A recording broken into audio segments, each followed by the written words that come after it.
then we got the Earthen allied race. Yes, Matt, what do we think about the Earthen? uh, The Earthen, which are one of the features of this expansion. So,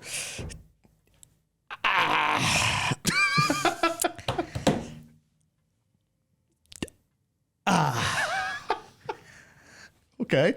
the Earthen are in the get game. it. They are in the game.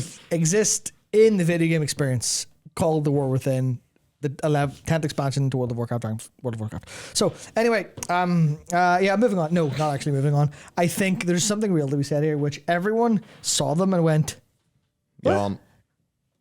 L? For the first time, people in chat went L and were correct, as opposed to any time there's a video game showcase and people are like, it's not GTA 6, L, or Skong where L. Fucking, I'm the same. Where is Skong? Soon, shut up. Sorry, Xbox Game Showcase in June anyway. Very good. That's where Skong is. Anyway, Earthen, everyone saw them, went, who gives a shit? Why are they a third race? A third dwarf? We already got dwarves. Do we need more dwarves? These fucking suck. What's the point? I was like, it felt like a tonal mismatch in the same way the Drakthir were. And everyone goes, we don't want these. And I have still seen that compared to the likes of, people, well, there's one, so, someone asking for ogres. People are like, where are ogres? And like, well, ogres don't make any fucking sense. You could make them make sense, but, whatever. Moknathal would be the way to do it. Yeah, that would be cool. You could go for that. Like, so obviously that's all literally true, right? Where you go, there's still that problem. But I'll hit with another negative first before going to the positive. Another negative is, and this is literally just could be what I've seen on Alpha with the campaign, I don't exactly know 100% what vibes are going for with the Earthen as a race, like character-wise. There's some stuff that kind of cooks and then some stuff that doesn't cook, and I'm a little bit confused. I like the little memory crystal thing. Yeah, and the way that was treated as being sacred. Yeah. At the time, because that sort of implied a layer of culture. Yeah, but then there's elements where they feel robotic and cultureless, and you get a bit confused. And then there's bits where they feel like they're a fresh race, completely new to the world. So there's stuff like that, and it feels like maybe side quests just need to get their writing in tune a little bit. Because I was trying to figure who are these people, and I felt like I had different grasps. It's like, because one example is someone asks why do these, because the Arathi existing are a surprise, right? Not to us because they showed us in fucking mark material, but to the dwarves and to the Earthen and to all our characters and stuff. Hey. The Arathi existing and having an underground base in Halifal is completely insane. How do you miss that? Because they were busy the Earthen are kind of robotic and they didn't leave the principles except for the Unbound. Yes. Who went off and did stuff. But anyway, they were, they were a big that makes sense. They're Titan constructs. Yeah, so this is where the robotic thing the robot versus having culture kind of a little bit pushed me slightly off this. But anyway, the Arathi are a surprise. So, at least to most people. So then you're in the inn, which has beds and stuff. And then a character, I can't remember who it is. It might be Maggie, maybe I don't know. Someone anyway asks why they have beds and why they have inns, as if why they have beer and stuff. It's good point. Yeah, it's good point. Oh, do they have that because they were looking after these other people that we've heard about? Are they looking after these Arathi or whatever else that we've heard about now? But then they also have a whole meadery and they have beer and they drink beer and they have all these feelings and emotions and stuff. And I'm a little bit it felt like at one point in design these were supposed to be robot-y people who would awaken with Azeroth all this emotion, but that doesn't seem to be the case really. I think it is that they are an offshoot culture of Titan constructs. Yeah. So in the same way, if you met a whole bunch of Steel Forged or whatever they're called, Vrykul, and they had their culture, and you'd have a mix of them having a very, because I think with a creature like that, and a lot of this gets ruined by, we've talked about this just personally lately. The words 3D printing. Yeah. Damaged World War. Because people were then oh my God, it's just 3D printed. But you then forget that the Earthen are constructs. The Vrykul, they were constructs. And, kind of goes back and back and back and back. Characters like, by that standard, Odin is a robot. Thorim is a robot. Frey is a robot. Aenar is a robot. Amthul's a robot. But not really. They're just, you could say different form of life, different form of intelligence. Which is to say, in a setting like Warcraft, they are going to be far more... you could say artificially woven into existence rather than organically and biologically, as in it's not like lines of code that tell a robot what to do. They even talk about their memory crystal. So it's like they have a memory crystal. There's clearly arcane magic running the memory crystal. And the memory crystal is, I don't know, their equivalent of whatever the hell we have that does memories. Yeah, so I suppose.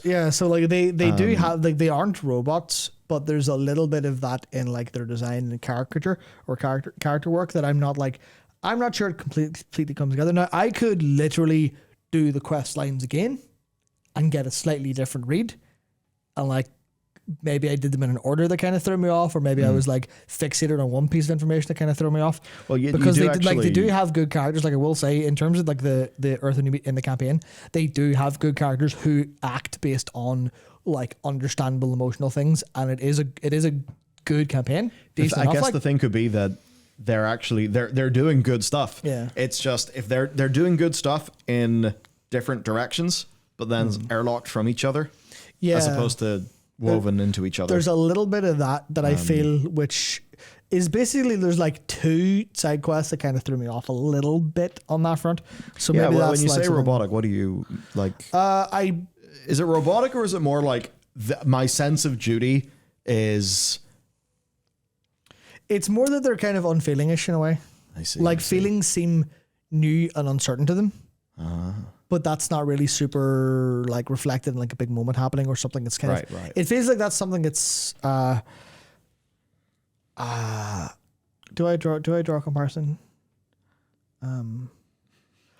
Is our shared brain cell going to the same place? I wonder. It wasn't until you said that. Now it is. Okay, now you know where it is. Now I know where it is. So like I'll reserve a lot of that, right? So there's likely what do you call it? I think the joke is that they're full spectrum warriors. Yeah, obviously definitely. Named after the incredible PS2 shooter. Yeah, so it's probably fine. Anyway, I'll move on to the positive, because these are probably the most detailed allied race in terms of customization.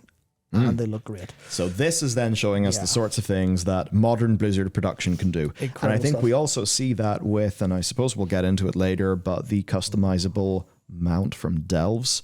Yeah. I said it reminded me of making your cart in Mario Kart. Matt definitely said, what concoction of strange drugs are you on? But to me, what version of Mario Kart did you play? But yeah, very much changing the wheels, changing the sail, it was satisfying. Right. So what do we do? What do we change? What's the racials? What's up? Yeah, so the racials are interesting enough. Where you've got Azerite Surge, which is weird because Azerite isn't like not highlighted as a part of them, so maybe a litter. Where did the Azerite go, Matt? Yeah, exactly. So they have an empower ability. Right, release. Draw upon your inner strength. Release to invoke the power of Azerite, dealing 0 fire damage. Sick. So yeah, you basically deal damage. But it's an empowered spell, so you hold the button down. Mm-hmm. So or you tap it twice, depending on your settings. True. So at level 1, it deals damage. Level 2, it heals. And level 3, it deals damage again. More damage to the highest health enemy. Mm-hmm. Interesting. So ingest this minerals. They cook with this now one. This one really it makes me think of a horrible mental image, Matt. Have you ever watched the Artemis Fowl film? I did, yes. Actually, I have never regretted watching a movie before until I watched that. Yes. Now, do you remember what happens when Mr. Mulch Diggums decides to ingest minerals? I do. And the horrible mental image. Yep. Good. Yep. I'll leave it there. Okay. You're always well fed, but cannot consume food. That sounds like complete torture. I would certainly make mom sad if that were my life. Oh dear. So activate ingest minerals to consume a gem and change your benefit. Basically your well-fed benefit. So they basically don't have to take raid food. Yep. They can just always choose their food. They eat a gem to change their permanent buff. That's kind of class. Yeah, I really, really like it. Yeah, that feels balanced and meaningful, which I suppose is not like the human 10% reputation racial that they're reworking. Now they're yeeting into space, thank fuck. Wide-eyed wonder. Whenever you gain experience for exploring a location, gain 0% additional exploration. Speed leveling, but dragon riding or sky riding around the world. What's going on there? That's weird. It makes sense because these are like isolated, so when they find new things, it's like, oh, we're finding new things, we've got this big expedition. That's like going to be a part of their story going forward. I'm gonna say like that will ingest minerals, you'll notice that. This you won't, unless they make that like 20x additional exploration. That'll be sick as hell though. Like if you just go and get like half of a level for exploring a new zone, then I suppose what you'll do is find some sort of 2-person dragon riding mount you can get onto and have your friend just like rocket you about the place. That would be sick. You know what, actually? They should allow you to do that. Don't make it so OP that it's the only thing that people do. Yeah. But maybe that would be a little neat.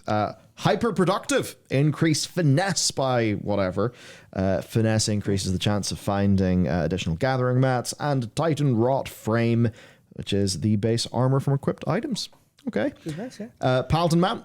Yeah, Pretty easy. Just able to change over the existing one, which, I mean, if you've not seen the Dark Iron Paladin Mount, it's so cool. I like being a Draenei Paladin. I kind of wish I didn't have to use an elk, though. You know, when you use your Divine Steed and, you just hear... You know there's a glyph to change that, right? You shitting me? No, there's a glyph. That would explain why whenever you do it, you're a horse. But whenever I do it, I'm an elephant. Yeah, it's a glyph from Legion where you turn your Divine Steed into the class mount charger. But I didn't play Paladin in Legion. Well, yeah. I did, but not as a main. Oh, yeah. I need to get that. How much effort is there in getting that? What's getting the? Okay, so that's just doing the full campaign. If you don't have the classmate, you have to earn the classmate first. Yeah. Yeah. Which is the full campaign and all of the broken shit. Sure. Sorry, full campaign I am down for. Broken Shore I'm a little bit less down for. Actually, I might be quite close to there in my Legion Paladin anyway, so I'll just do it in her. Anyway, shaman totems, look at them, lovely. So they can be a shaman at least. I can't remember, was there any confirmation of their classes? I know it's like all of them are close to it. Their heritage armor certainly does look similar to what has been found on a battle.net in-game store near you. Looks quite nice though. Colors, let's go. Looks really nice. Very nice. Actually, the Algarian Storm Rider, like that whole kit. The Stormworks looks sick. Yeah, everything looks gorgeous. Did you get the lightning mallet with the pre-order? No. Where did the lightning mallet come from? That was from the trading post, wasn't it? Anyway, enough. Enough additional consumption opportunities. And oh my god, Matt, even a character screen background. Actually, that does look pretty cool. Yeah. That's one thing. Yeah. Going around the Isle of Dorn, I really like the architecture. Like, I just saw a bridge. I just thought, man, that's a sick bridge. Even like it was a small bridge and it was completely flat. It was just, I don't know, it looked cool. Yeah, I don't really actually like the Isle of Dorn that much. And I don't really like Donegal that much. But like just personally, it's not to my taste. It's great. It's not to my taste. But like the combination of texture work and lighting and stuff, even though the Isle of Dorn's a little bit undercooked at the minute, in totality, it looks great. Yeah, some of that they did say, by the way, that it's missing ground, like it's missing clutter, it's missing creatures and stuff like that. Yeah, it actually does look. It looks a wee bit. It looks a wee bit ass compared to what it's going to look like.